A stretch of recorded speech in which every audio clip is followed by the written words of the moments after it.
Press ତଲ ସମସ୍ତଙ୍କୁ ମୋ ତରଫରୁ ପ୍ରଭୁ ଯୀଶୁଖ୍ରୀଷ୍ଟଙ୍କ ସୁମଧୁର ନାମରେ ମୁଁ ଅଭିନନ୍ଦନ ଜଣାଏ। ଆଜିର ବାକ୍ୟ ଧ୍ୟାନ ନିମନ୍ତେ ଆସନ୍ତୁ ଆମେ ପାଠ କରିବା ମାଥ୍ୟୁ ଲିଖିତ ସୁସମାଚାର ତାର 18 ଅଧ୍ୟାୟ 21 ପଦ 23 ପଦ ଆଉ 35 ପଦ। ଏ ସ୍ଥାନରେ ଏପରି ଲେଖାଯାଏ, ସେତେବେଳେ ପିତର ତାହାଙ୍କ ପାଖକୁ ଆସି ପଚାରିଲେ, ହେ ପ୍ରଭୁ, କେତେ ଦୂର ମୋହର ଭାଇ ମୋ ବିରୁଦ୍ଧରେ ପାପ କଲେ ମୁଁ କ୍ଷମା କରିବି? କି 7 ଥର ପର୍ଯ୍ୟନ୍ତ? ଯୀଶୁ ତାକୁ କହିଲା, ତୁମ୍ଭକୁ କେବଳ 7 ଥର ପର୍ଯ୍ୟନ୍ତ କହୁନି, ମାତ୍ର 70 ଗୁଣ 7 ଥର ପର୍ଯ୍ୟନ୍ତ। ତୁମମାନେ ପ୍ରତ୍ୟେକ ଜଣ ଯଦି ଅନ୍ତର ସହ ଆପଣା ଭାଇକି କ୍ଷମା ନ କର, ତାହେଲେ ମୋହର ସ୍ୱର୍ଗସ୍ଥ ପିତା ହିଁ ତୁମମାନଙ୍କ ପ୍ରତି ସେ ପ୍ରକାର କରିବେ। ପ୍ରେଜ୍ ଦ ଲର୍ଡ। ଆଜି ମୁଁ କହିବାକୁ ଚାହେଁ ଯେ ଆମ୍ଭେମାନେ ଆପଣା ପ୍ରତିବର୍ଷ ପରସ୍ପରର ଆମମାନେ କ୍ଷମା କରିବାର ଅଛି। ପରସ୍ପର ଅପରାଧକୁ ଆମମାନେ କ୍ଷମା କରିବା। ତ ଏବେ ପିତର କ'ଣ କରୁଛନ୍ତି ନା, এই ବିଷୟକୁ ଜାଣିବା ପାଇଁ ପ୍ରଭୁ ଯୀଶୁଙ୍କ ପାଖକୁ ସେ ଯାଉଛନ୍ତି ଆଉ ପଚାରୁଛନ୍ତି, ହେ ପ୍ରଭୁ, କେତେଥର ମୋର ଭାଇ ମୋ ବିରୁଦ୍ଧରେ ପାପ କଲେ ମୁଁ କ୍ଷମା କରିବି? ଏବେ ପିତର ଯୀଶୁଙ୍କୁ ପ୍ରଶ୍ନ ପଚାରୁଛନ୍ତି, କେତେଥର ମୁଁ କ୍ଷମା କରିବି? କ'ଣ 7 ଥର କ୍ଷମା କରିବି? କିନ୍ତୁ ଯୀଶୁ ତାଙ୍କୁ କ'ଣ କହିଲେ ନା, 70 ଗୁଣ 7 ଥର ପର୍ଯ୍ୟନ୍ତ ସେତିକି ଥର କ୍ଷମା କରିବାର ଅଛି। ପ୍ରେଜ୍ ଦ ଲର୍ଡ। ଆଉ ଯୀଶୁ ତାଙ୍କର ଶିଷ୍ୟମାନଙ୍କୁ କ'ଣ କହିଲେ ଯେ ଅତଏବ ସ୍ୱର୍ଗରାଜ୍ୟ ଆପଣ ଦାସମାନଙ୍କ ସହିତ ହିସାବ କରିବାକୁ ଇଚ୍ଛୁକ ଜଣେ ରାଜାଙ୍କ ସଦୃଶ। ସେ ହିସାବ ଆରମ୍ଭ କରନ୍ତି। 3 କୋଟି ଟଙ୍କା ଋଣ କରିବା ଜଣେ ଦାସ ତାହାଙ୍କ ଚମକୁ ଅଣାଗଲେ, କିନ୍ତୁ ତାହାର ପରିଶୋଧ କରିବାକୁ କିଛି ନଥିବାରୁ ତାହାର ପ୍ରଭୁ ତାହାକୁ ଏବଂ ତାହାର ସ୍ତ୍ରୀ, ପିଲାପିଲି ଓ ସର୍ବସ୍ୱ ବିକ୍ରୟ କରି ପରିଶୋଧ ନେବାକୁ ଆଜ୍ଞା ଦେଲେ। ତେଣୁ ସେହି ଦାସ ତାଙ୍କ ଭୂମିଷ୍ଠ ପ୍ରଣାମ କରି କହିବାକୁ ଲାଗିଲା, ଆପଣ ମୋ ବିଷୟରେ ଧୈର୍ଯ୍ୟ ଧରନ୍ତୁ, ମୁଁ ଆପଣଙ୍କୁ ସବୁ ପରିଶୋଧ ଦେବି। ତ ଯୀଶୁ ସେମାନଙ୍କୁ କ'ଣ କରୁଛନ୍ତି, ଏ ପ୍ରକାର ଷ୍ଟୋରି ସେମାନଙ୍କୁ କହୁଅଛନ୍ତି। ସେଥିରେ ସେହି ଦାସର ପ୍ରଭୁ ସଦୟ ହୋଇ ତାହାକୁ ମୁକ୍ତ କରିଦେଲେ ଓ ତାହାର ଋଣ କ୍ଷମା କରିଦେଲେ। ଏବେ ରାଜା କ'ଣ କରୁଥିଲେ, ତାଙ୍କର ଦାସର ପାପକୁ ବା ଋଣକୁ ସେ କ'ଣ କରୁଥିଲେ, କ୍ଷମା କରିଦେଲେ। କିନ୍ତୁ ସେହି ଦାସ ବାହାରି ଯାଇ ତାହାଠାରୁ 50 ଟଙ୍କା ଋଣ କରିଥିବା ଜଣେ ସହଦାସର ଦେଖା ପାଇ ତାହାକୁ ଧରି ତାହାର ଗଳା ଚିପି କହିବାକୁ ଲାଗିଲେ, ତୁ ଯାହା ଧାର ସୁଝିଦେ। ତେଣୁ ତାହାର ସହଦାସ ଭୂମିଷ୍ଠ ହୋଇ ତାହାକୁ ବିନତି କରି କହିବାକୁ ଲାଗିଲା, ଆପଣ ମୋ ବିଷୟରେ ଧୈର୍ଯ୍ୟ ଧରନ୍ତୁ, ମୁଁ ଆପଣଙ୍କୁ ପରିଶୋଧ ଦେବି।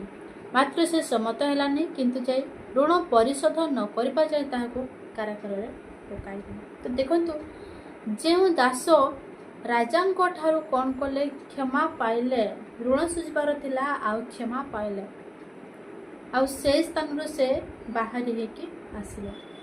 ଆଉ ଯେତେବେଳେ ତାଙ୍କଠାରୁ 50 ଟଙ୍କା ଋଣ ନେଇଛି ଜଣେ ବ୍ୟକ୍ତି, ଆଉ ତାକୁ ସେ କ'ଣ କରୁଛନ୍ତି, ତାକୁ ପଇସା ମାଗୁଛି, ମୋତେ ତମେ ଯେଉଁ ଋଣ ଦେଇଛ ତାହା ମୋତେ ଫେରାଇ ଦିଅ।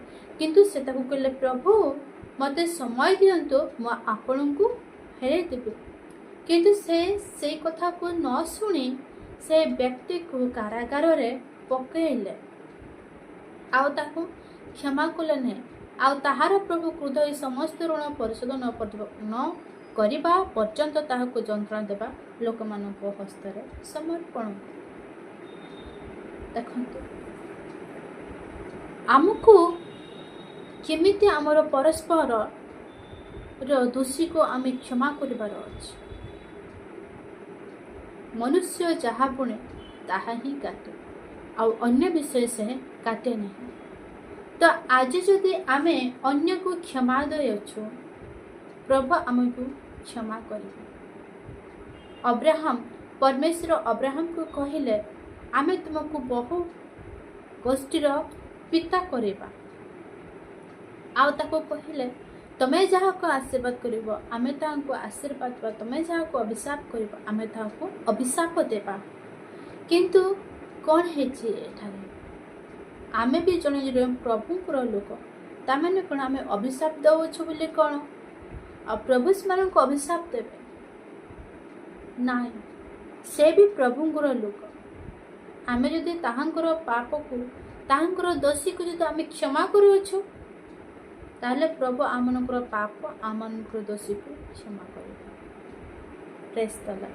ତ ଆଜି ପ୍ରଭୁ ଏହି ବାକ୍ୟ ଆମମାନଙ୍କୁ ଶିକ୍ଷା ଦେଉଛି ଆମ୍ଭେମାନେ ପରସ୍ପରର ଦୋଷକୁ ଆମମାନେ କ୍ଷମା କରିବାର 7 ଗୁଣ ନୁହେଁ, ମାତ୍ର 70 ଗୁଣ 7 ଥର ପର୍ଯ୍ୟନ୍ତ ଆମ୍ଭେମାନେ ଆପଣା ଦୋଷୀକୁ କ୍ଷମା କରିବାର ଅଛି। ଆଜି ଆମମାନଙ୍କୁ ପ୍ରଭୁ ଯୀଶୁ କ୍ଷମା କରିବା ପାଇଁ ଶିକ୍ଷା ଦେଇଅଛନ୍ତି। ଆମମାନଙ୍କୁ ପରସ୍ପରର ଦୋଷୀକୁ କ୍ଷମା ଦେବାର ସେମାନଙ୍କୁ ଶିକ୍ଷା ଦେଇଅଛନ୍ତି। ତ ଆଜି ଆମେମାନେ କ'ଣ କରିବା? ଆମମାନଙ୍କର ସମସ୍ତ ଯେତେ ଆମ ଦୃଷ୍ଟିରେ ପାପ କରିଥିଲେ, ଆମ ଦୃଷ୍ଟିରେ ବିରୁଦ୍ଧାଚରଣ କରିଦେଲେ, ଆମେ ତାଙ୍କୁ କ୍ଷମା ଦେବା। ହାଲେଲୁୟା। ମହାତ୍ମା ଗାନ୍ଧୀ ଗୋଟିଏ ବିଷୟ କହିଥିଲେ ଯେ ତୁମକୁ ଗୋଟିଏ ଚାହାଣରେ ଚାପୁଡ଼ା ଦେଲେ ଆର ଚାହାଣ ମଧ୍ୟ ଦେଖେଇଥିଲେ। ପ୍ରଭୁ ଯୀଶୁ ଆମମାନଙ୍କୁ ଶିକ୍ଷା ଦେଉଛନ୍ତି ଯେ ତୁମମାନଙ୍କ ବିରୁଦ୍ଧରେ ଯେ ଷଡ଼ଯନ୍ତ୍ର ତାଡ଼ନାକାରୀମାନଙ୍କୁ କ୍ଷମା କର, ସେମାନଙ୍କ ନିମନ୍ତେ ପ୍ରାର୍ଥନା କର। ଆଜି ଆମେମାନେ କ'ଣ କରିବା? ଯେଉଁମାନେ ଆମ ଦୃଷ୍ଟିରେ ଦୋଷୀ ଅଛନ୍ତି ସେମାନଙ୍କୁ ଆମେ କ୍ଷମା ଦେବା। ଆମେମାନେ ଆଜିଠାରୁ ଶିଖିବା କ'ଣ? ଅନ୍ୟ ଜଣଙ୍କୁ କ୍ଷମା ଦେବା। ଯଦି ଆମେ ଅନ୍ୟ ଜଣଙ୍କୁ କ୍ଷମା ଦେଉଛୁ ପ୍ରଭୁ ଆମମାନଙ୍କୁ କ୍ଷମା କରିବେ।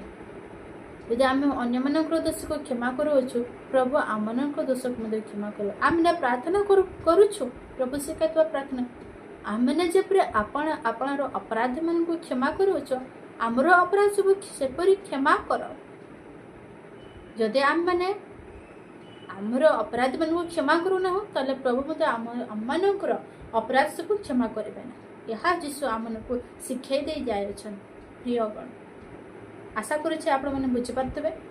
ପ୍ରଭୁ ପ୍ରତ୍ୟେକ ଜଣଙ୍କ ଆଶୀର୍ବାଦ କରନ୍ତୁ ଏହି ବାକ୍ୟ ଦ୍ୱାରା। ଏପରି ନୂତନ ଭାବରେ ଆଉ ଶିକ୍ଷା ଗ୍ରହଣ କରିବାକୁ ମୋ ଚ୍ୟାନେଲକୁ ସବସ୍କ୍ରାଇବ୍ କରନ୍ତୁ। ନୂତନ ଭାବରେ ଆସିଥିଲେ ପ୍ରେଜ୍ ଦ ଲର୍ଡ ସମସ୍ତଙ୍କୁ।